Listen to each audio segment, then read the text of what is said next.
settings up for this important game. Able to time it.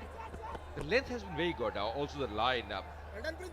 Raghu is a very experienced campaigner. He's been playing in a few seasons for the Chennai Rhinos.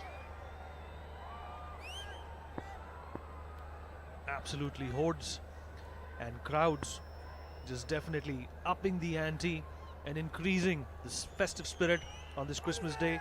Just not able to get that bat on that ball. He's just not able to make that connection. Only 4 balls to go in the power play. And Bharat and Ashok definitely need to have some sort of a strategy in mind. They can't be a headless chicken, because all they're going to do then is just hit walls.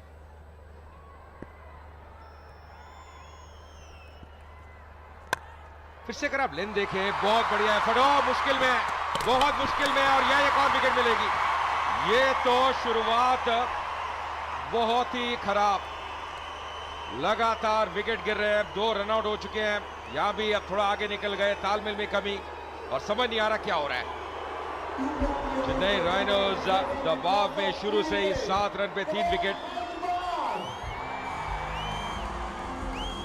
बार बार अब कह रहे थे Telugu warriors के ये बड़ा मुकाबला है, ये जीतना उनके लिए बहुत अहम, और ऐसी शुरुआत, ऐसा आगाज हुआ है उनका, इसकी दरकार थी उनको, आगे निकल गए थे अब, पर बहुत अच्छा एफर्ट, एक हाथ से पिक किया और फिसल गए, और वापस आना बहुत कठिन, लेट हो गए। रघु अच्छा कार्य करते हुए अशोक आउट हुए, केवल 1 रन बना के 7 पे 3 चेन्नई राइनोज।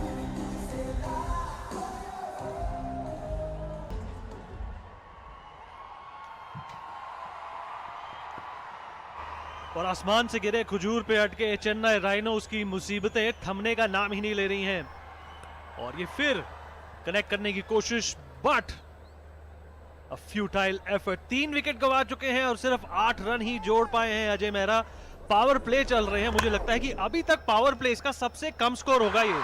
जी हाँ, बिल्कुल सही कहा, कल भी हमने देखा था, इतनी खराब शुरुआत किसी टीम की हुई नहीं, और बहुत बढ़िया एफर्ट, रघु ने एक हाथ निकाला, उसके बाद बहुत जल्दी रियलाइज किया कि आगे निकल गए, फिसल भी गए थे, और विकेट कीपर बाकी काम करते हुए। जी, एथलेटिसिज्म का जो नमूना देखने को मिला है इस छठे मुकाबले में, बहुत ही काबिले तारीफ है। और जैसा कि मैंने कहा कि होम एडवांटेज है तेलुगु वॉरियर्स को, डिफेंडिंग चैंपियंस हैं, 2 ऐसे दिग्गज खिलाड़ी हैं इनके पास जिनके मनोबल की मिसाल देते होंगे बाकी खिलाड़ी। और फिर से चेन्नई राइनोज के डगआउट में सरदर्द का माहौल, और कोशिश करी कि एक अच्छा शॉट खेलने की मिड ऑफ की तरफ, पर फील्डर उस तक पहुंच पाएंगे, और बहुत ही अच्छा सेव।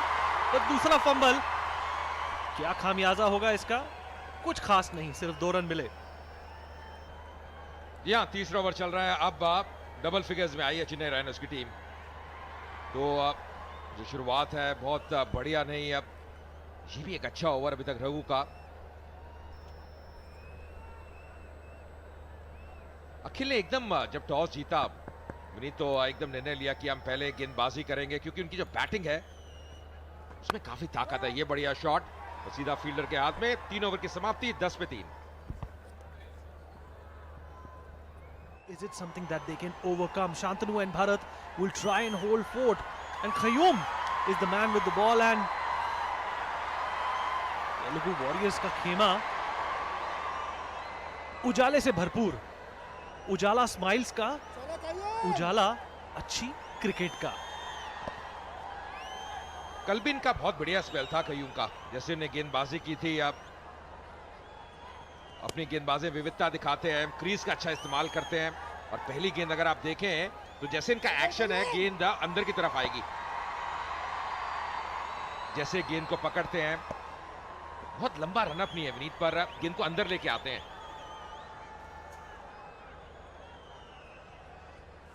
ये देखिए फिर से अंदर आती हुई, और रूम नहीं देते, फिर से तालमेल में कमी, और इस बार वो रन लेना चाहते, पूरा करेंगे, पर अगर आप बात करें शुरुआत इतनी अच्छी नहीं चेन्नई राइनोज के लिए, शुरू से ही मुसीबत नजर आई।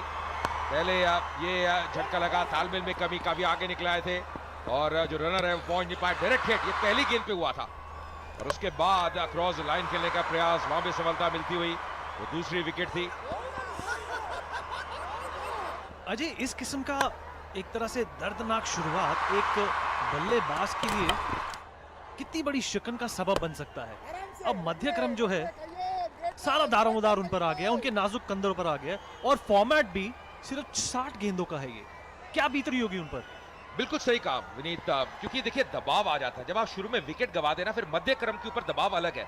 अगर एक स्टार्ट मिल जाता है फिर आप खुल के खेल सकते हैं। और ये जो खेमा है अभी बहुत खुश होगा तेलुगु वॉरियर्स का। क्रॉस द लाइन थोड़ा खेलने का प्रयास किया, अंदरूनी किनारा, फिर भी एक खिलाड़ी डीप मिड विकेट पे, एक लॉन्ग ऑन है तो केवल एक ही रन मिलेगा। अभी तक गैप भेदने में सफल नहीं रहे, प्रयास कर रहे हैं, पर गेंदबाजी का जो स्तर है वो उसकी तारीफ करनी होगी। बिल्कुल सही जगह पे यहां पे मुस्कान है इस खेमे में, इस डगआउट में। भरत एक चौका भी लगा चुके हैं, उसके बाद उम्मीद थी कि शॉट्स का जो सिलसिला है वो धड़ाधड़ देखने को मिलेगा, पर फिर से थम गए हैं। ये फिर से थोड़े नर्वस नजर आ रहे हैं। नर्वसनेस है या कंसंट्रेशन, ये बहुत देखना दिलचस्प होगा। और ये कोशिश कर रहे हैं हर बार कि बॉल को बाउंड्री के पार लगाए, पर मुझे नहीं लगता कि ये आउट होगा। पर फिर भी थर्ड एम्पायर को अगर रेफर किया है, मुझे लगता है नहीं किया है। पर मुझे ऐसा लगा कि शायद वापस आ गए हैं। देखिए क्या हुआ। जी हाँ, जब तक कलेक्ट किया और बेल्स को निकाला वापस आ चुके थे, तो यहाँ पे सुरक्षित नजर आ रहे हैं। अच्छी चीजें, बेसिक्स जो है विनीत वो सही है, क्योंकि बल्ले को ड्रैग कर रहे हैं, अपनी जो रीच है उसका इस्तेमाल कर रहे हैं, बल्ले को ग्राउंड कर रहे हैं, तो यहाँ पे सुरक्षित है। और वही निर्णय होना चाहिए, थर्ड एम्पायर का रेफर किया गया है और वही कहते हैं नॉट आउट। जी, चौथा ओवर चल रहा है और अगर आप रन कार्ड की तरफ नजर डालेंगे तो निश्चित रूप से ये समझ जाएंगे कि इस टीम की जो शुरुआत है वो तेलुगु वॉरियर्स के हौसले काफी बढ़ा सकती है। ऐसी स्लो शुरुआत 7वें संस्करण में मैंने अभी तक नहीं देखी है। और ये आखिरी गेंद चौथे ओवर की, फिर से कोशिश करी कांटेक्ट करने की, नाकामयाब रहे। चौथे ओवर की समाप्ति के बाद 12 रन और 3 विकेटें।